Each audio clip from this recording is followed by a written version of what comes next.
London is Europe's largest city, extending over a surface area of about 1,000 square kilometers.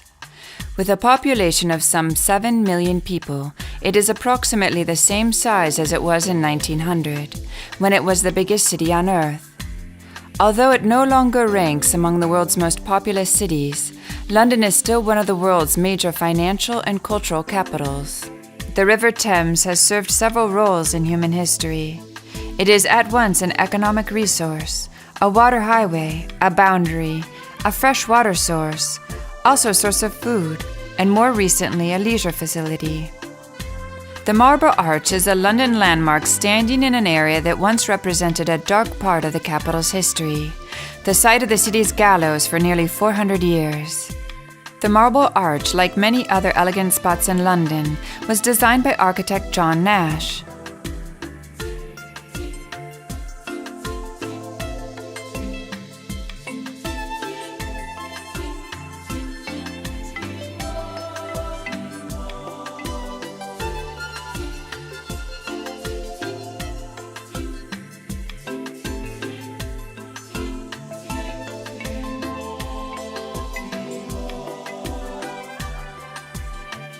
In the heart of central London's busiest shopping district lies Oxford Street, which runs from Marble Arch to St. Giles Circus, crossing Tottenham Court Road and Charing Cross Road on the way. For 500 years, until the late 18th century, Oxford Street was known as Tyburn Street, a name that struck fear into the hearts of condemned prisoners of the time. This was the final road for men on their way to the gallows at Tyburn from the nearby Newgate prison. The street's present name comes from the Earl of Oxford, who, in the 18th century, bought up much of the surrounding land in order to develop it. This development continued into the early 20th century and resulted in the thriving shopping area we see today.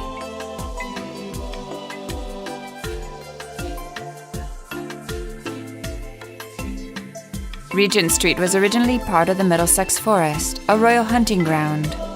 The Prince Regent, later George IV, commissioned the architect John Nash to create a park here in 1817. The architect's original concept was to establish an urban ideal with 56 villas in the neoclassical style and a pleasure palace for the Prince Regent. But only 8 villas and no palace were constructed inside the park, while 3 of the villas have survived along the edge of the inner circle. Regent Street is one of the best-known shopping areas not just in London, but in all of Great Britain. In fact, it is far more than a shopping area, as it borders the heart of London nightlife, theatre district, and tourist heart of London. The section between Piccadilly Circus and South the Pall Mall is called Lower Regent Street. North of Piccadilly Circus, up to Langham Place, is the main Regent Street, with the vast majority of shops and amenities.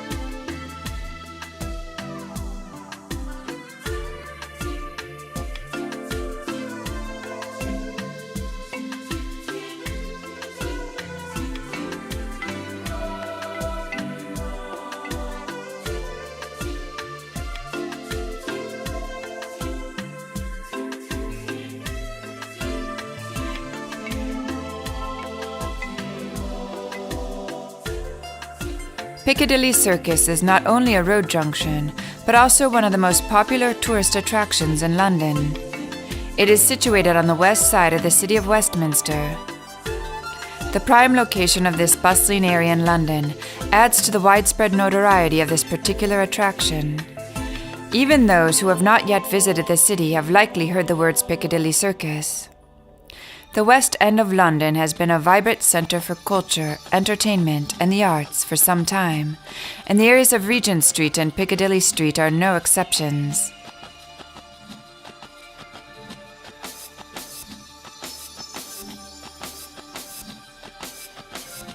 The name Piccadilly originates from a 17th century frilled collar called a piccadille, since Roger Baker, a tailor who became rich making piccadilles, lived in the area. The word circus refers to the roundabout around which traffic circulates.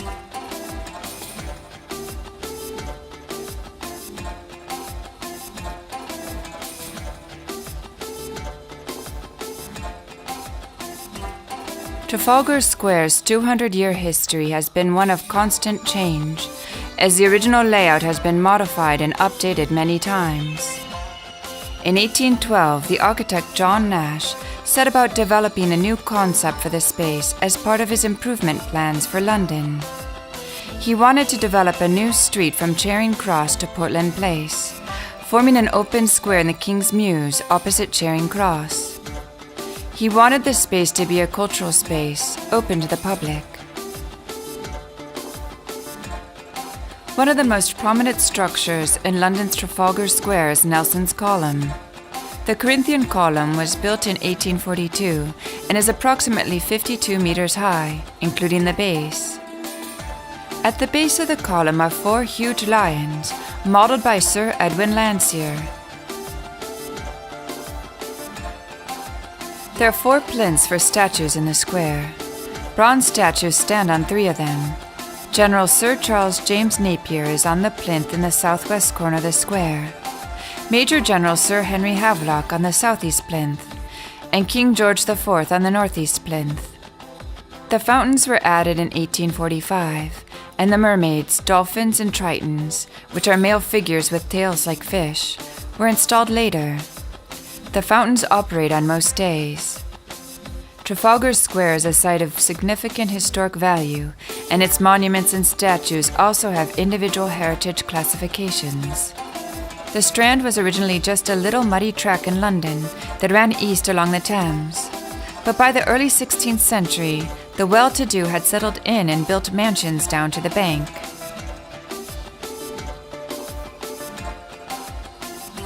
Their style may be pure 13th century, but the Royal Courts of Justice were actually designed by George Edmund Street in the 1870s.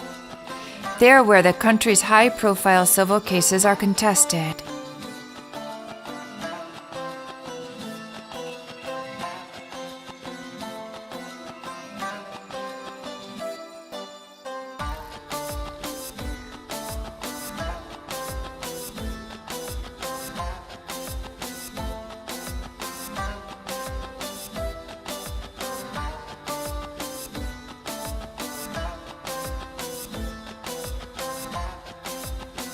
The majestic St. Paul's Cathedral was built by Christopher Wren between 1675 and 1711. St. Paul's Cathedral is so much a part of the English character and heritage, and such a symbol of the City of London, that extraordinary efforts were taken to save it during the Blitz bombings of World War II.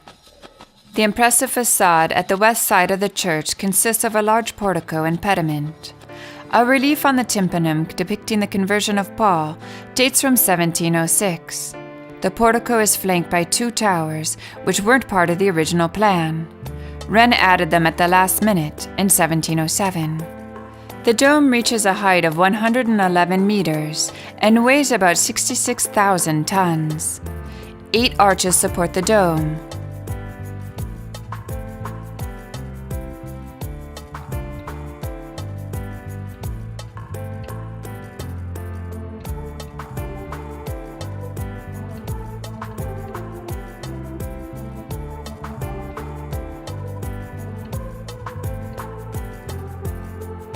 Anyone visiting London for the first time and walking along the Thames embankment may be surprised to come across an original Egyptian obelisk. This obelisk is known as Cleopatra's Needle, though it has very little to do with Cleopatra at all. It was made in Egypt for the pharaoh Thutmose III in 1460 BC, making it almost 3,500 years old. By the 18th century, the Thames was one of the world's busiest waterways, as London became the center of the vast mercantile British Empire, and over the next century the docks progressively expanded in the Isle of Dogs and beyond.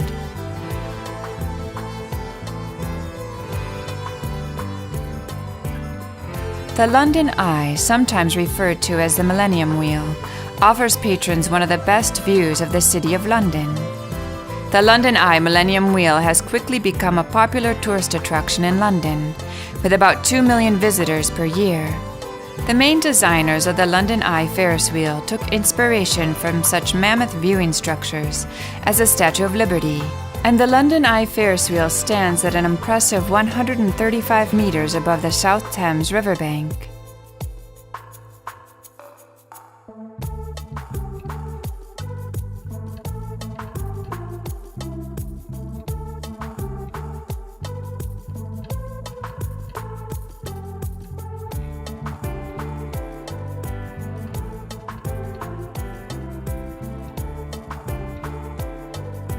The Palace of Westminster, or the Houses of Parliament as it is also known, has changed dramatically over the course of nearly 1,000 years of history.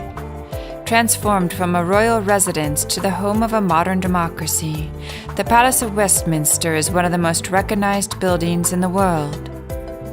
Now part of a UNESCO World Heritage Site, the palace contains a fascinating mixture of both ancient and modern buildings, as well as an iconic collection of furnishings, archives, and works of art. Westminster Palace, rebuilt from the year 1840 on the site of important medieval ruins, is a fine example of neo-Gothic architecture. The site, which also comprises the small medieval church of St. Margaret, built in the perpendicular Gothic style, and Westminster Abbey, where all the sovereigns since the 11th century have been crowned, is of great historic and symbolic significance. Westminster Palace is the place where the two Houses of Parliament, the House of Lords and the House of Commons, meet to conduct their business. The present-day Palace of Westminster is built in the perpendicular Gothic style, which was popular during the 15th century and was responsible for the Gothic revival of the 19th century. In 1835, a royal commission was appointed to study the rebuilding of the palace.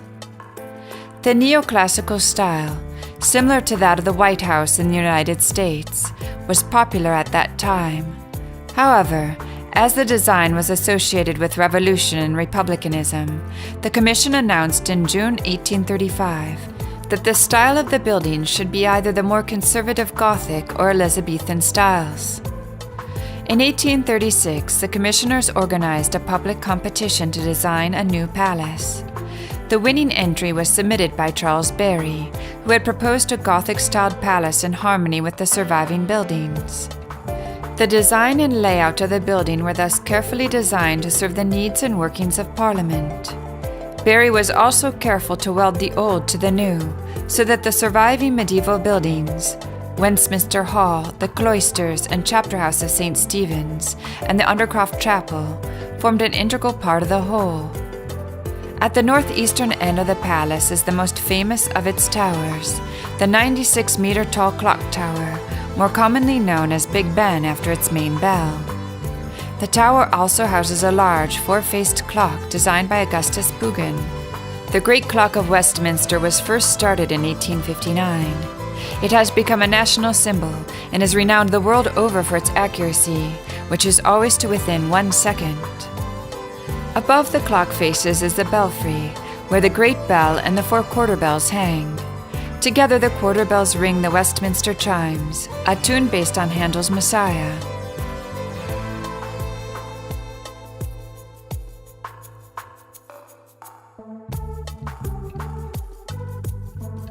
At the top of the clock tower is a lantern which houses what is known as the Ayton Light. It stands about 76 meters from the ground above the belfry.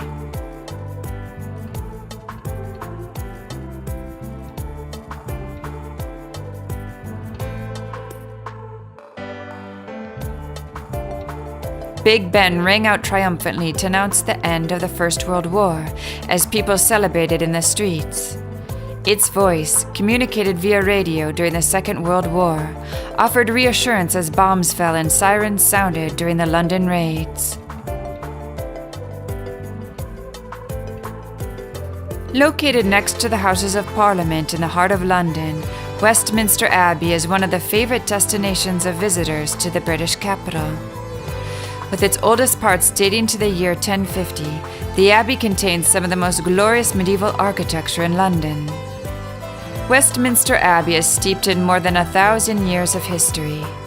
Benedictine monks first came to this site in the middle of the 10th century, establishing a tradition of daily worship which continues to this day. The Abbey has been the coronation church since 1066 and is the final resting place of 17 monarchs.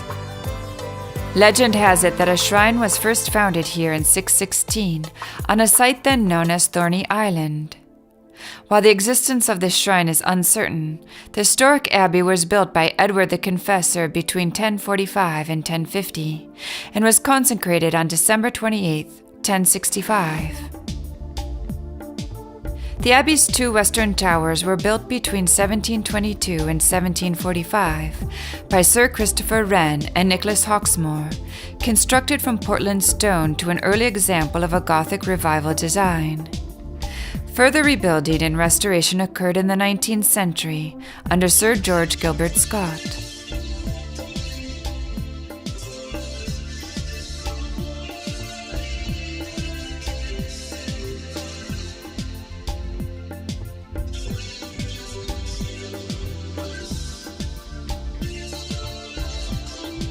Westminster Abbey has always enjoyed close links with the monarchy, not least in its unbroken role as a coronation church since 1066. Kings and queens have long been significant benefactors of the Abbey. Westminster Abbey, or to use its formal name, the Collegiate Church of St. Peter, Westminster, is a royal peculiar. This means it is a free chapel of the sovereign, exempt from any ecclesiastical jurisdiction other than that of the sovereign.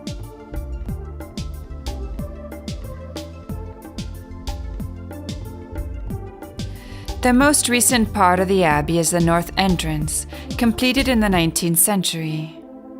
Until the 19th century, Westminster was the third seat of learning in England, after Oxford and Cambridge.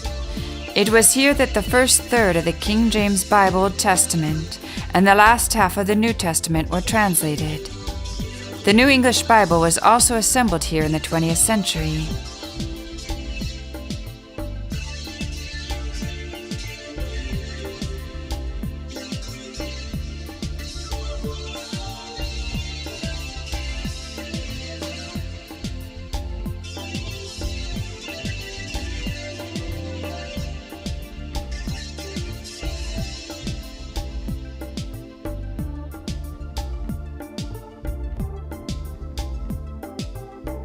The cloister was built in the 13th century, though it was completely rebuilt after it was destroyed by fire in 1298.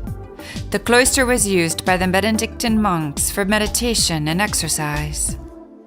The monks at Westminster Abbey wore the black habit of the Order of St. Benedict, meaning that they took a vow of obedience, celibacy, and poverty.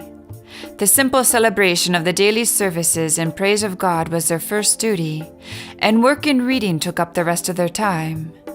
At a time when very few people, even kings, could write, monasteries were the main source of learning. The cloister was the center of monastic life, where the monks spent most of their time when not at prayer or taking part in the daily services. The monks worked in the north cloister, where they were sheltered from cold winds and got most of the sun. In the south cloister was the entrance to the refectory. In the east cloister, the community met each day in the chapter house to have a chapter of the rule of St. Benedict read to them, and to have any punishments meted out.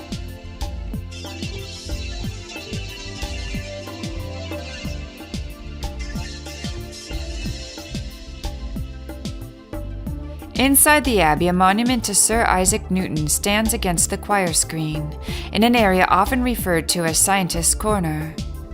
Among the famous people buried in the nave are Charles Darwin, David Livingstone, Sir Charles Barry, Thomas Telford, and Clement Attlee.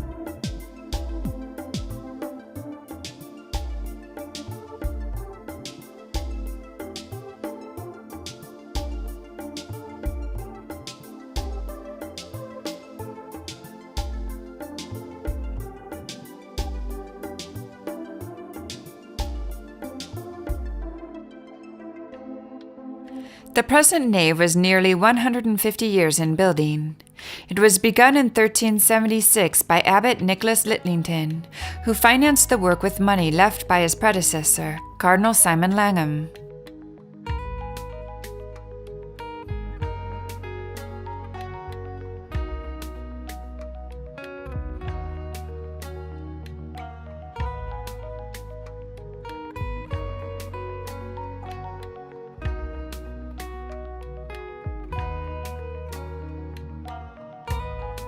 The stained glass in the west window dates from 1735.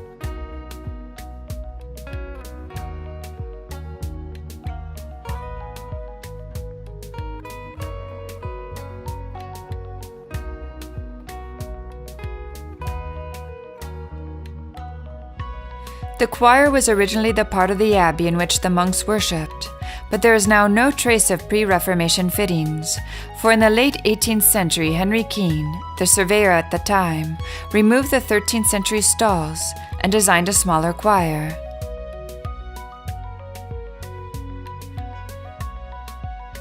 In the north transept are the graves of Charles James Fox, William Gladstone, and Lord Palmerston, as well as other memorials.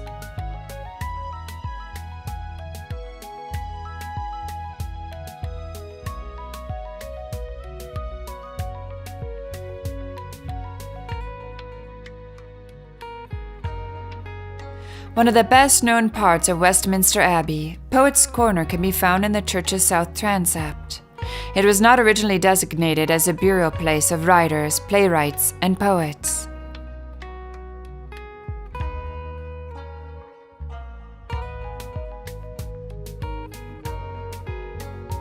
It is here that the choir, of 22 boys and 12 lay vicars, the name given to the men of the choir, sing the daily services. Composers Orlando Gibbons and Henry Purcell were once the organists at the Abbey. The anthem Zadok the Priest was written by Handel for the coronation of George II and is still included in the coronation ceremony.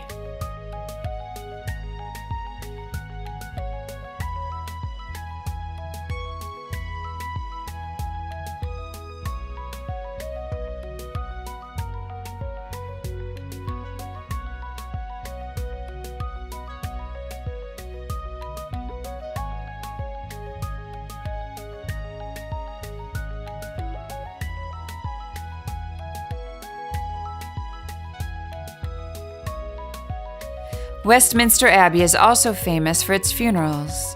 Every king and queen from Edward the Confessor to George II can be found inside the Abbey grounds, with the exception of just two, Henry VIII and Charles I, who are both buried at Windsor Castle. The sanctuary is the heart of the Abbey, where the high altar stands. The altar and reredos above it were designed by Sir George Gilbert Scott in 1867.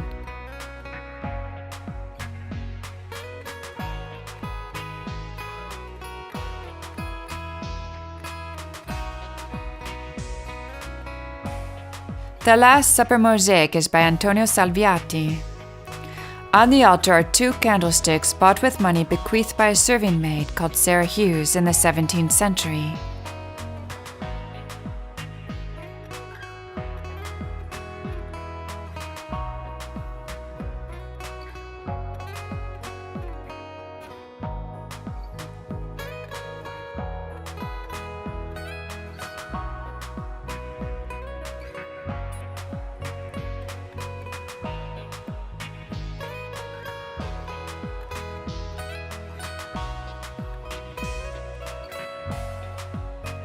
The Lady Chapel was begun in 1503 and constructed at the expense of Henry VII. It is the last great masterpiece of English medieval architecture.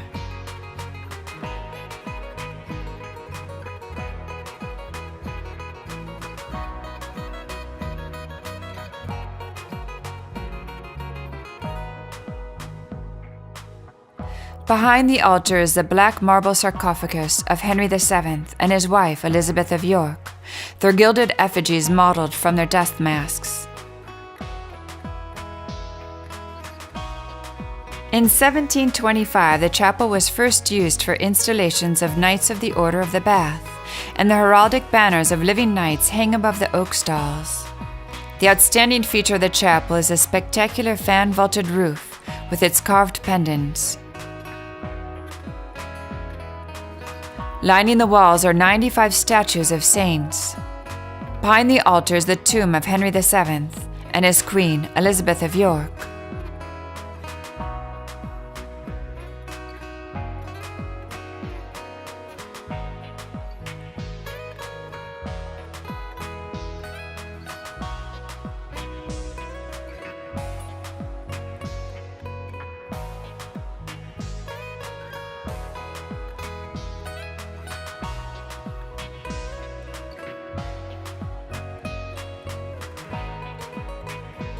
A treasure house of paintings, stained glass, pavements, textiles, and other artifacts, Westminster Abbey is also the place where some of the most significant people in the nation's history are buried or commemorated. Taken as a whole, the tombs and memorials comprise the most significant single collection of monumental sculpture anywhere in the United Kingdom.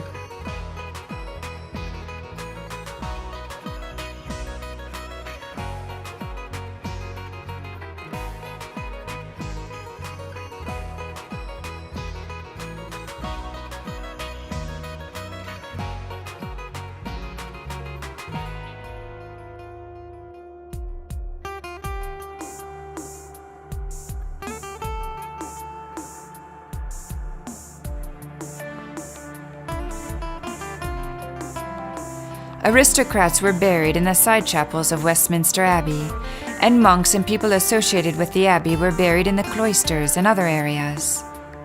One of these was Geoffrey Chaucer, who was buried here as he had apartments in the abbey when he was employed as master of the king's works. Around the shrine lie the tombs of Henry III, Edward I, Eleanor of Castile, Edward III, Philippa of Hainault, and Richard II with his queen, Anne of Bohemia.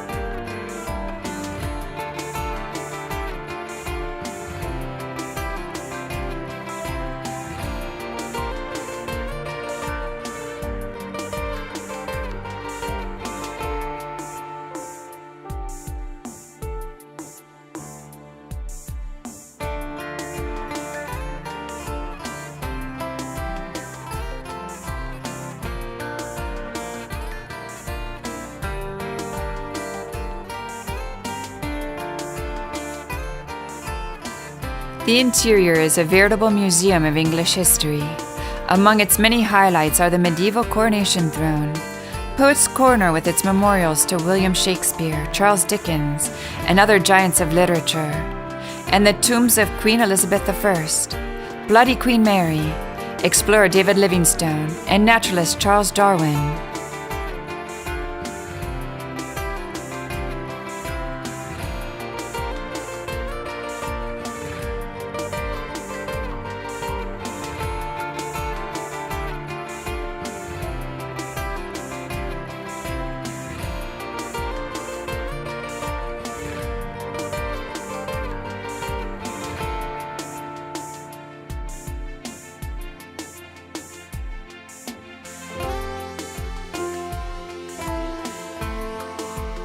St. Margaret's Church was built in the latter part of the 11th century, although the precise date of its construction is not known.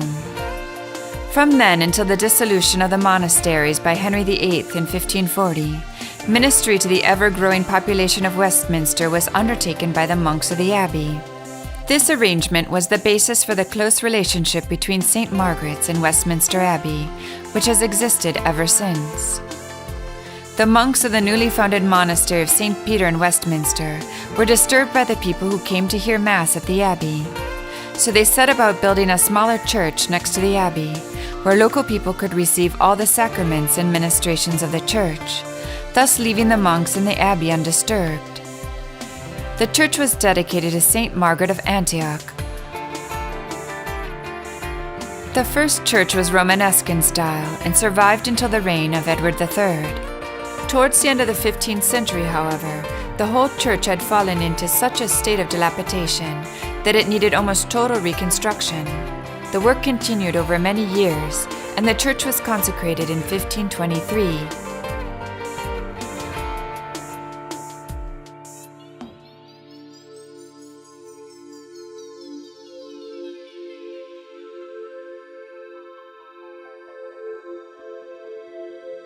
The altar and candlesticks were designed by Peter Foster, surveyor of the fabric, in charge of the restoration of the church from 1984 to 1992.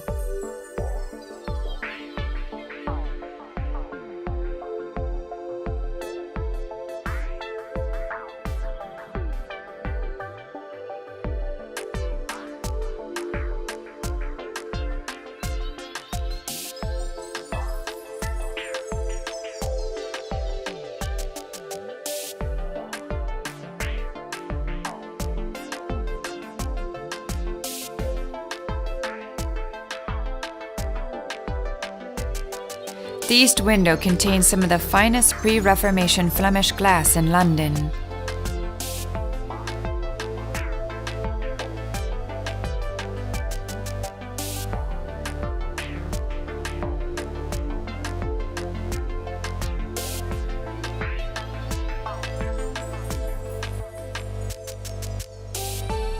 The present organ was installed by J.W. Walker in 1897. It was restored in 1978 and again in 1993. The elaborately decorated late 19th century pulpit was designed by Sidney Vacher in memory of his father, Thomas Britton Vacher.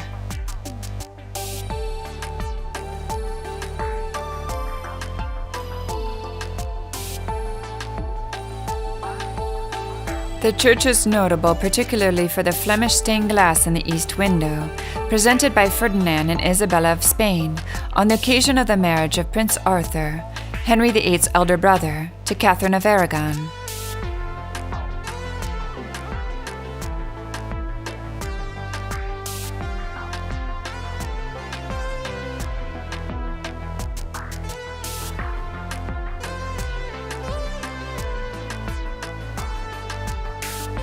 Standing as it does between Westminster Abbey and the Houses of Parliament, and commonly called the parish church of the House of Commons, St. Margaret's has witnessed many important events in the life of England.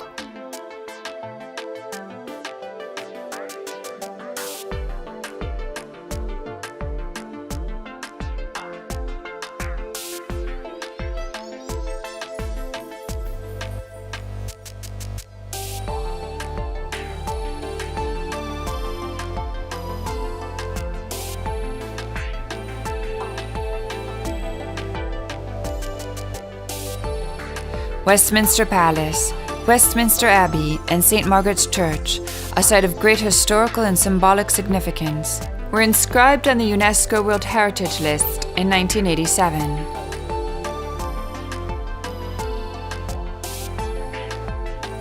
The London Tower Bridge design was both aesthetically pleasing and functional. Tower Bridge history reflects that at the time of its construction, the London Tower Bridge was powered by steam. Although the steam pumps were replaced by an electrical system in 1976, the old steam pumps of the Tower Bridge in London can still be viewed today.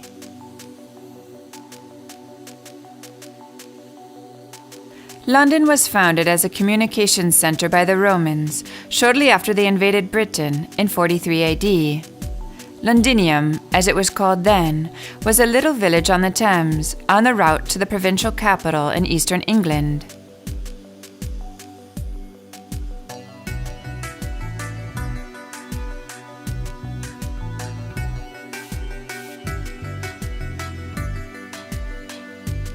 In its early incarnation, London consisted of narrow, congested streets lined with tiny shops and houses, built of wood and plaster. Even the London Bridge, which was considerably more than just a river crossing, also exhibited such narrow, crowded spaces. The city of London grew, and so did its population. By 1600, there numbered 200,000 souls, a population that shot up to 575,000 by the end of the 17th century, surpassing Paris as the largest city in Europe. At the same time, London also became a cultural center, the center of the English cultural renaissance, thanks to such luminaries as William Shakespeare. The city continued to grow and develop to what we see today, always combining the past with the present.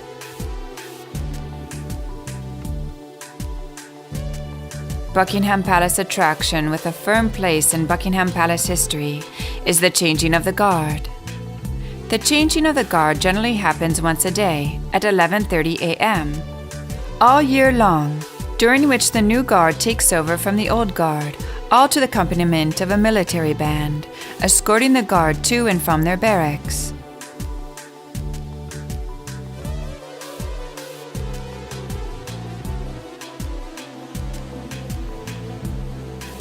Buckingham Palace is not only the official residence of the Queen. Over the years, this sprawling palace has entertained countless heads of state from around the world, issued official statements during times of war, and as of late has become a major tourist attraction. Visitors of London will surely be impressed by the magnificence of this historical palace, and tourists can be found at any time of day, standing outside Buckingham's gates, awestruck at its size. Apart from the lovely landscaping, Hyde Park also features a number of activities for patrons to enjoy. The grand entrance is itself a sight to see, stretching 32 meters along the central entrance with columns and intricate stonework, creating a majestic entrance to the park itself.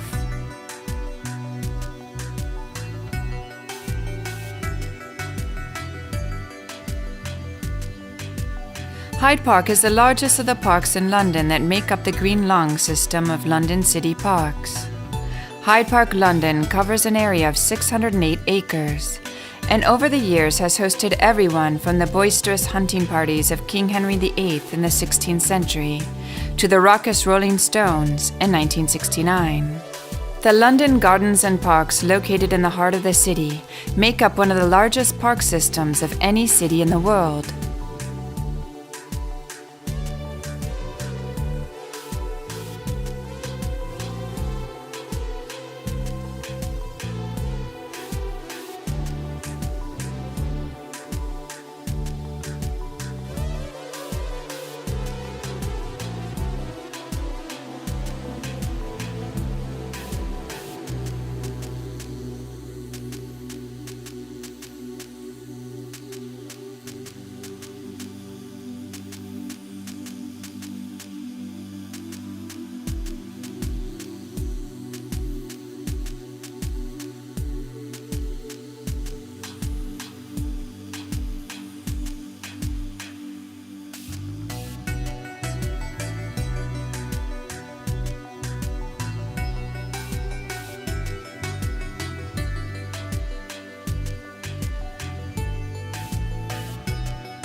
The Serpentine, a large artificial lake, is located at the south end of the park and extends into the neighboring Kensington Gardens, where the lake is called the Longwater. Queen Caroline, wife of King George II, had the lake constructed in 1730. Today it is a popular place for boating and swimming.